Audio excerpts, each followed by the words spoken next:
जय हिंद, नमस्कार। सैनिक समाचार इंडिया में आप सभी का एक बार फिर स्वागत है।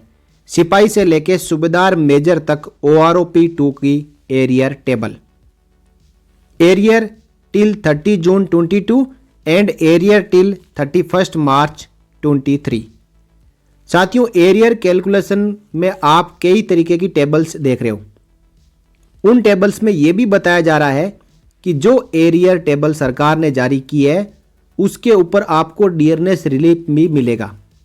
तो क्या गवर्नमेंट द्वारा जारी एरियर टेबल में डियरनेस रिलीफ शामिल है या नहीं, वो भी मैं आगे इस वीडियो में बताऊंगा। इस वीडियो में आगे मैं आपको 30 जून 22 तक का एक्यूरेट यानी बिल्कुल करेक्ट एरियर कैलकुलेशन भी बताऊंगा और 31 मार्च 2023 तक का एरियर कैलकुलेशन भी बताऊंगा, rank wise, qualifying service wise, और जो सरकार ने मिनिमम और मैक्सिमम का फॉर्मूला यूज किया है उसके अनुसार। देखिए साथियों, यह है महा कैलकुलेशन OROP 2 का, हर एक रैंक वाइज, सिपाही से लेके ऑनररी कैप्टन तक। इसके अंदर टेबल बहुत ही ये बड़ी थी, हमने कुछ एक कॉलम्स इसमें हाइड कर दिए हैं। जैसे कि यहाँ पे 4-5 कॉलम जो डियरनेस रिलीफ के थे वो हमने हाइड कर दिए, और पहले जो 1 जनवरी 2016 और उससे पहले 1 जुलाई 2014 इनके की जो पेंशन का फिक्सेशन हुआ था उनके कॉलम भी हमने हाइड कर दिए। हमने पहला कॉलम रखा है रैंक्स और उसके इक्विवेलेंट रैंक्स जो एयरफोर्स और नेवी की है वो। दूसरा कॉलम हमने रखा क्वालिफाइंग सर्विस। यहाँ पे क्वालिफाइंग सर्विस हमने वही रखी है जो सरकार द्वारा जारी OROP 2 टेबल में है।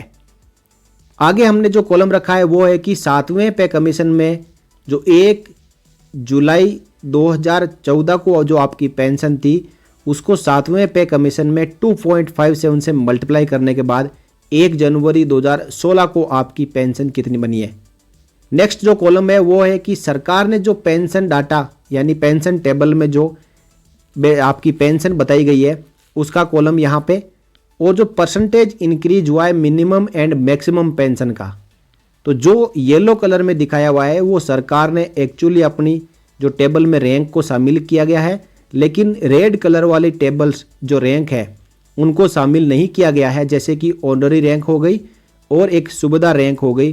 तो हमने इन रैंक्स को भी यहाँ पे इंक्लूड किया है क्योंकि एरियर इनको भी मिलेगा। सरकार ने किन कारणों के कारण इन रैंक्स को OROP 2 की जो टेबल जारी की है उसमें शामिल नहीं किया है, इसका कोई कारण अभी तक स्पष्ट नहीं है।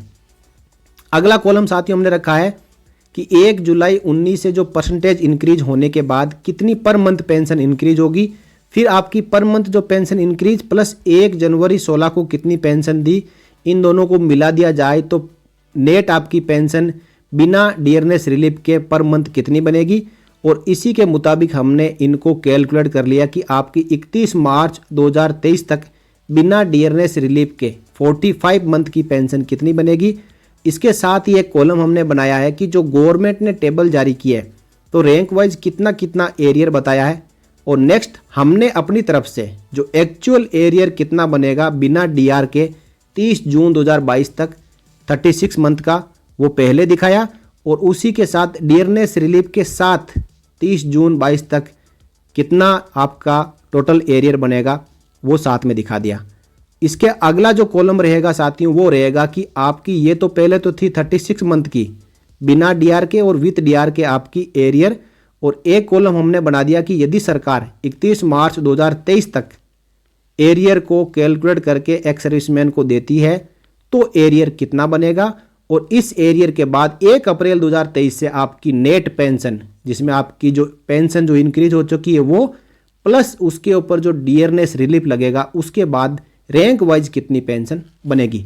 तो टेबल में हर एक चीज को कवर किया गया है। अब मैं आपको इस टेबल को रैंक वाइज समझाऊंगा, बड़ा करके समझाऊंगा, ताकि अभी तक जो आपको क्लियर यहाँ पे विजिबल नहीं हो रहा था वो सब चीजें स्पष्ट हो जाएगी। तो सबसे पहले हम जानते हैं सिपाही की। सिपाही का जो क्वालिफाइंग सर्विस गवर्नमेंट ने लिया है अपनी टेबल में वो लिया है 19 साल। मैं यहाँ पे एक इंपॉर्टेंट बात बता देना चाहता हूँ कि यहाँ पे हमने जो OROP 1 की टेबल के मुताबिक X group plus Y and Z group का दोनों का पेंशन लिया है, दोनों का एरियर कैलकुलेट किया है। लेकिन मैं इस वीडियो में आपको Y एंड Z ग्रुप का ही बताऊंगा। यदि आप में से कोई पेंशनर जो वीडियो देख रहा है X ग्रुप का है तो आप अपने आप यहाँ पे X ग्रुप के कॉलम में डाटा को देख सकते हो, रेफर कर सकते हो। साथियों, सबसे पहले जानेंगे हम सिपाही रैंक का। सबसे पहले जो सरकार ने आंकड़े जारी किए वो यहाँ पे दिखाए हुए हैं, और बिना डियरनेस रिलीफ के जो आपको एरियर बनता है वो सेकंड कॉलम में दिखाया है, और डियरनेस रिलीफ के साथ कितना बनेगा वो हमने तीसरे कॉलम में दिखाया है जो वाइट कलर में है। उसके बाद जो आप राइट साइड में आ जाएंगे तो यहाँ पे जो टोटल एरियर हमने pension revision plus dearness relief को मिला के 31 मार्च 2023 तक कितना बनेगा 45 मंथ का, उसके आंकड़े भी हमने यहाँ पे बताया है। और एक और यहाँ पे कॉलम हमने इंसर्ट किया है, वो है कि 1 अप्रैल 2023 से आपकी एक्चुअल पेंशन कितनी हो जाएगी OROP2 रिवीजन के बाद। तो पहले हम जो सिपाही का है वो देखें तो आप देखेंगे कि सरकार ने बताया है 87,000, और बिना डियरनेस रिलीफ के यदि हम इस टेबल के मुताबिक कैलकुलेट करें तो एरियर बनता है 74,070। यहाँ पे एक बात साफ हो जाती है कि सरकार ने जो आंकड़े जारी किए हैं उसके अंदर डियरनेस रिलीफ को भी शामिल कर लिया गया है। यानी जो भी यहाँ पे एरियर कैलकुलेट किया जाएगा आपको अलग से कोई डियरनेस रिलीफ नहीं मिलेगा। आपकी पेंशन जो रिवाइज होकर एरियर बनता है वो बनता है 74,070, और डियरनेस रिलीफ को मिला के जो आपको एरियर बनता है वो एक्चुअल एरियर बनता है 90,490 रुपये। सरकार ने जो 23 दिसंबर 22 को OROP2 का जो एरियर टेबल जारी किया है वो एस्टिमेटेड है, अनुमानित है। और यहाँ जो हम दिखा रहे हैं इस वीडियो में देख पा रहे हो आप, जो ये भी अनुमानित है लेकिन ये करेक्टली कैलकुलेटेड है। तो ज़्यादा यहाँ पे फ़र्क नहीं आ रहा है, 3-3.5 हज़ार रुपये का आ रहा है, लेकिन बात यहाँ पे क्लियर हो चुकी है कि डियरनेस रिलीफ जो आपका एरियर कैलकुलेट किया गया है उसमें शामिल है। अब सिपाही का यदि 31 मार्च 23 तक हम देखें तो एरियर बनेगा 1,16,230 रुपये, और पेंशन बढ़कर हो जाएगी 27,814 रुपये। ऑनररी नाइक का बन जाएगा एरियर 93,248, और 31 मार्च 23 तक बन जाएगा 1,19,773। पेंशन बढ़कर हो जाएगी 27,902। इसी प्रकार नाइक का 1,17,591 और 1,51,040, और पेंशन बढ़कर हो जाएगी 29,752। ऑनररी हवलदार का 30 जून तक 97,249, 31 मार्च 23 तक 1,24,912 है, और पेंशन बढ़कर हो जाएगी 29,100। हवलदार का 30 जून 22 तक एरियर 75,456, 31 मार्च 23 तक 96,919, और पेंशन बढ़कर हो जाएगी 30,713। ऑनररी नायब सूबेदार का 30 जून 22 तक पेंशन का जो एरियर प्लस डियरनेस रिलीफ का एरियर हो जाएगा 96,469, 31 मार्च 23 तक हो जाएगा 1,23,911, और जो पेंशन बढ़कर हो जाएगी वो हो जाएगी 34,021। आगे यहाँ पे अपनी क्वालिफाइंग सर्विस भी आप साथ साथ में देखते रहना। ऑनररी नायब सूबेदार की हमने क्वालिफाइंग सर्विस ली है वो 24 साल। यहाँ पे सरकार ने जो आंकड़े नहीं जारी किए हैं उनका क्वालिफाइंग सर्विस हमने यहाँ पे सेलेक्ट किया है, जो हाईएस्ट क्वालिफाइंग सर्विस है वो, और जो सरकार ने आंकड़े जारी किए हैं वो क्वालिफाइंग सर्विस आगे दिखा रखी है। अब हम जानेंगे साथियों नायब सूबेदार का। नायब सूबेदार का 1,08,000 सरकार ने बताया, एक्चुअल बन रहा है 1,12,915 रुपये, और 31 मार्च 23 तक बन रहा है 1,45,034 रुपये। पेंशन बढ़कर पर महीने हो जाएगी 37,778 रुपये। यहाँ पे सरकार ने नायब सूबेदार का 24 साल क्वालिफाइंग सर्विस का एरियर कैलकुलेट किया है, लेकिन एक्चुअली जो क्वालिफाइंग सर्विस होती है नायब सूबेदार की वो 26 साल होती है। तो हमने यहाँ पे 26 साल का भी कैलकुलेट कर लिया है।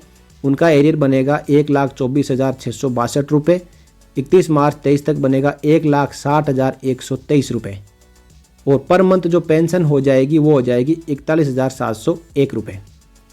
अब जिस रैंक को शामिल नहीं किया गया था वो रैंक है सूबेदार। एरियर सूबेदार का भी बनेगा। जितने भी सूबेदार पेंशनर्स हैं चिंतित होने की आवश्यकता नहीं है।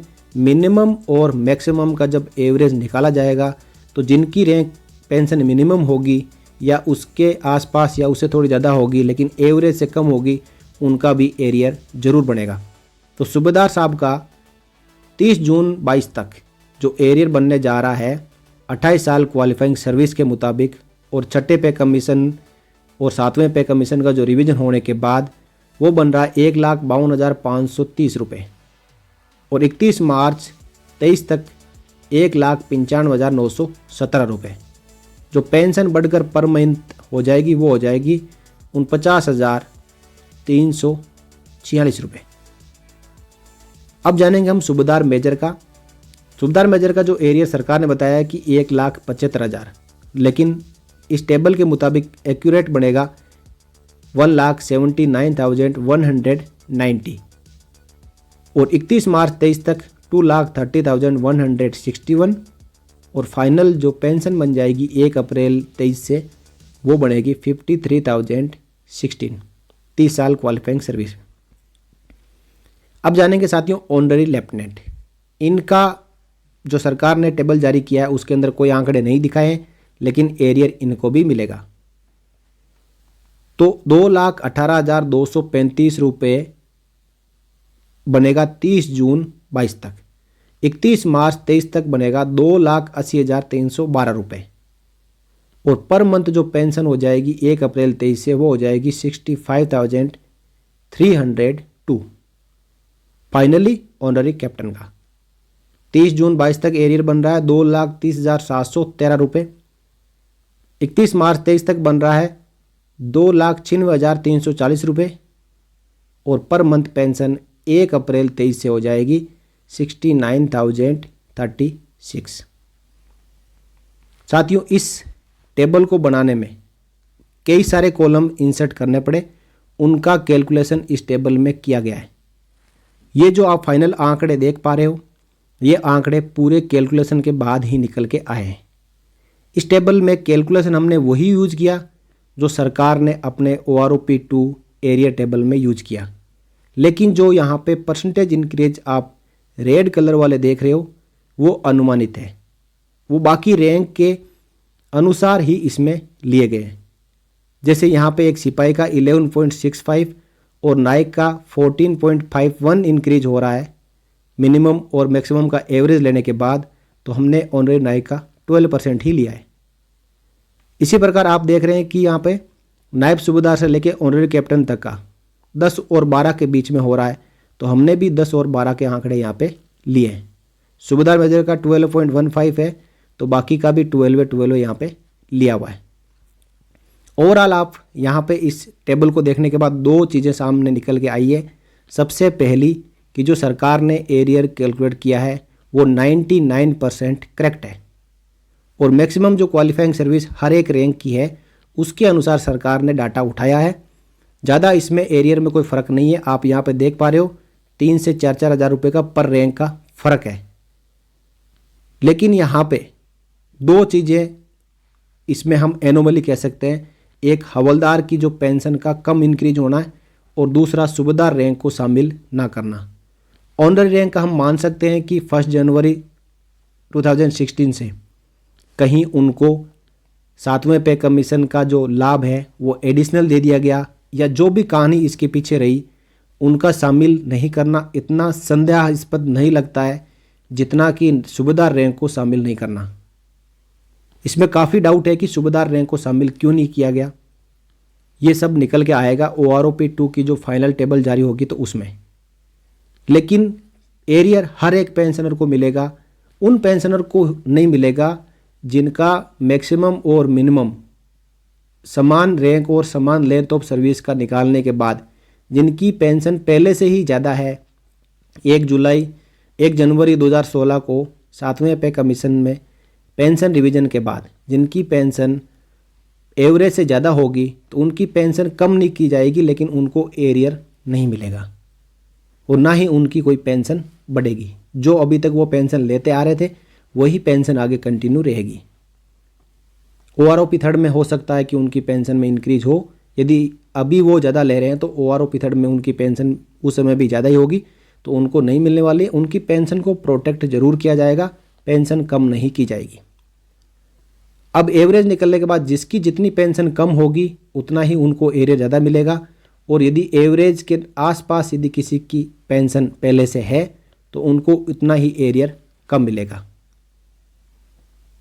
तो साथियों, ये थी एक टेबल सभी रैंक वाइज, क्योंकि काफ़ी कमेंट आ रहे थे कि हर एक रैंक की टेबल है वो जारी की जाए।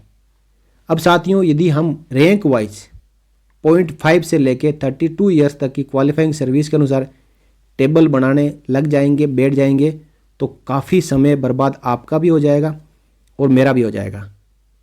आप यहाँ अनुमान लेके चलें, एक्चुअल जो आपको एरियर मिलना होगा वो मिल जाएगा। और फाइनल टेबल जो डिपार्टमेंट ऑफ एक्सप्रेशन वेलफेयर ने 4 जनवरी को फाइनल नोटिफिकेशन जारी कर दिया है, और सीजीडी और पीसीडी ने टेबल बना भी ली होगी, और जल्द ही वो 31 मार्च 2023 से पहले पहले आपके सामने होगी। उस समय हम फाइनल एरियर कैलकुलेट करके एक फ्रेश टेबल लेके आएंगे कि किस रैंक वाइज कितनी क्वालिफाइंग सर्विस वाइज कितना एरियर बनता है। तो इस टेबल और इस वीडियो में दी गई जानकारी से आप संतुष्ट है और आपको ऐसा लगा कि जानकारी अच्छी है, तो वीडियो को लाइक ज़रूर करिएगा और इस वीडियो को ज़्यादा से ज़्यादा शेयर करिएगा, और चैनल को सब्सक्राइब करना ना भूलें। साथ ही बेल आइकन प्रेस करके ऑल पे क्लिक कर लें ताकि ऐसे इंपॉर्टेंट वीडियोस का नोटिफिकेशन आपको मिलता रहे। जय हिंद, जय भारत, वंदे मातरम।